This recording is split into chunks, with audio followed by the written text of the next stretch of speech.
I want to give you a few preparatory notes about Æmilia Lanyer before we look at Salve, Deus, Rex Judæorum. We only have just a part of the book, and in some ways I think the part that we have is not as interesting as the material that frames it.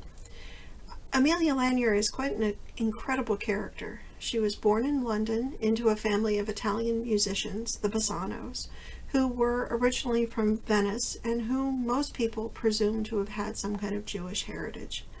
Her cousin, Robert Johnson, who was from another family of musicians, worked as a composer with Shakespeare. She lived from 1569 to 1645, so she was quite advanced in age by the time she died, and got almost all the way from the end of the Elizabethan period all the way to the end of the Jacobean period and the beginning of the Civil Wars. She was, as a young woman, so young she was a teenager, the mistress to Henry Carey, the first Baron Hunsdon, who was first cousin to Queen Elizabeth I. Now it's worthwhile to take a second to learn a little bit about Henry Carey, the first Baron Hunsdon. Now, they were first cousins because he was the son of Mary Boleyn and her husband.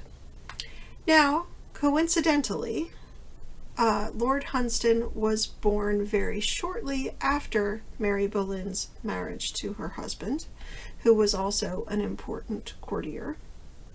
And he had, although you can't tell it in this portrait, the startling red hair that characterized the Tudor dynasty.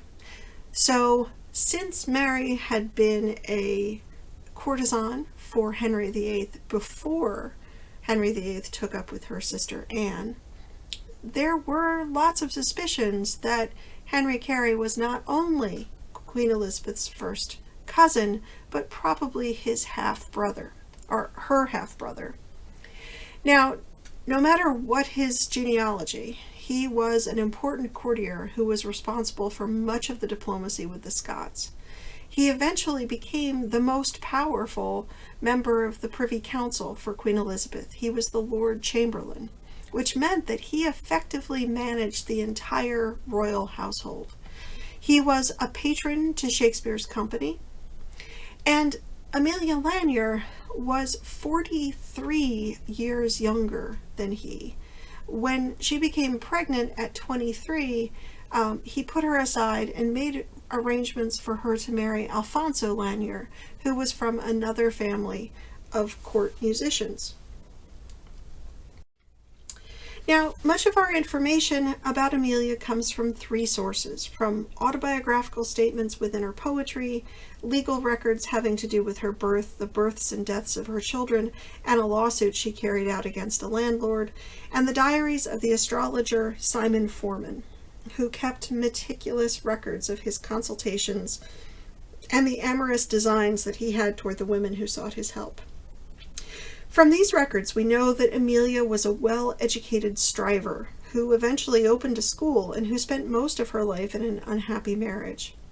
Additionally, we know that she was part of the larger social network of English aristocratic ladies surrounding Queen Elizabeth I and later Queen Anne of Denmark, consort to James I of England.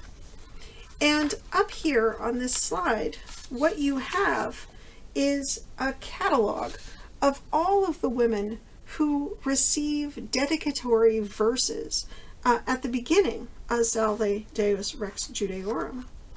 Now, dedicatory verses addressed to potential patrons are a common feature of early modern volumes of poetry and prose, as are commendatory verses written by members of an artist's larger circle. Now, Lanyer's choice of addressees, however, is unusual in that they are all women. Lanyer dedicates her volume to 9 women who actively participated in literary and artistic patronage, and who actively participated in the construction of artistic communities of women who were both objects of literary admiration and agents of artistic production. Now, in her poem addressed to Queen Anne, Lanyer refers to the Queen with language that recalls Samuel Daniels' Masque, a vision of 12 goddesses. Now, masques were elaborate entertainments that were held in royal halls, like the one that you see here. And these would combine music and dance and costume, and they were extraordinary productions, not only because they included professionals who participate in the masque, but they also include members of the court themselves. So masques were the first places in England where we actually begin to see women who are performing in this way, right? And so let's look at a couple of illustrations of the costumes that women would have worn in the masque.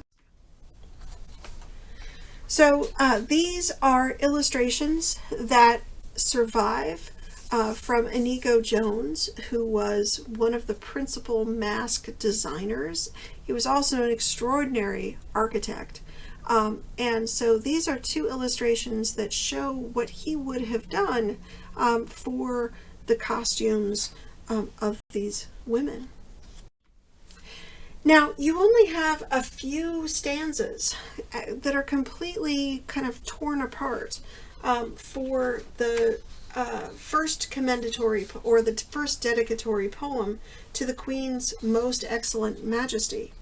And so what I wanted to do was to give you a sense of some additional elements of this and to show you how this dramatizes the masque-like setting that Æmilia, as a court musician and a court favorite, would have participated in, along with the Queen and all of those other noblewomen who were featured on that slide a little while ago.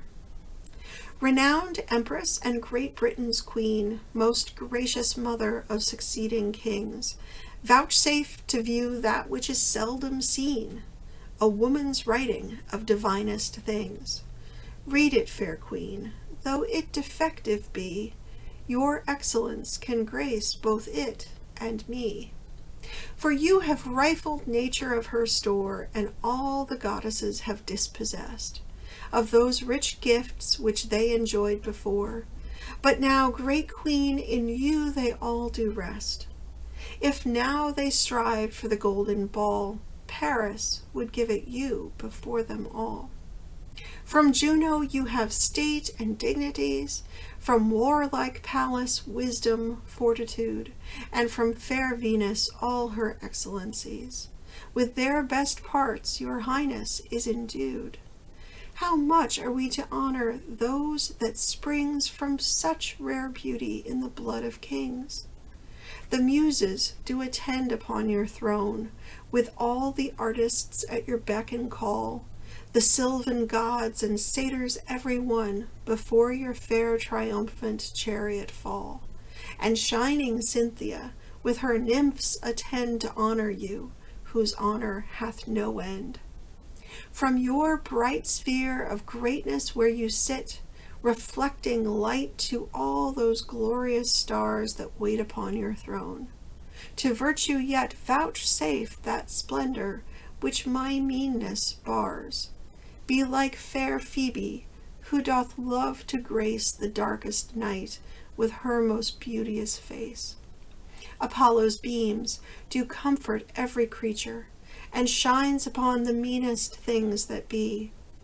Since in estate and virtue none is greater, I humbly wish that yours may light on me, that so these rude, unpolished lines of mine, graced by you, may seem the more divine.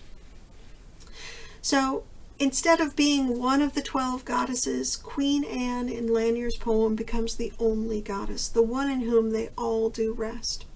She has so deprived the goddesses of their virtue, having rifled nature of her store, that were the goddesses to contend again for the golden ball thrown by the goddess of discord, Eris, into a contest between Juno, Athena, and Venus, Paris would ignore them all and prefer the Queen as the most beautiful. Now, the reason why I wanted to focus on this particular portion is that the section that's within the anthology focuses on Æmilia Lanyer's representation of Eve and of women and temptation. And so I wanted you to see that even though the core that's represented in your anthology represents a Christian topic, Æmilia Lanyer is just as skillful with all of the tropes and images and all the imagery of classical literature. So I wanted to give you this sense. Now, what this also tells us is something about aristocratic life in early modern England. Aristocratic life in the court is made up of this complex network of aristocrats and their dependents. And among their dependents are artists and poets and literary characters like Shakespeare or like Lanyer. Thank you very much. Bye-bye.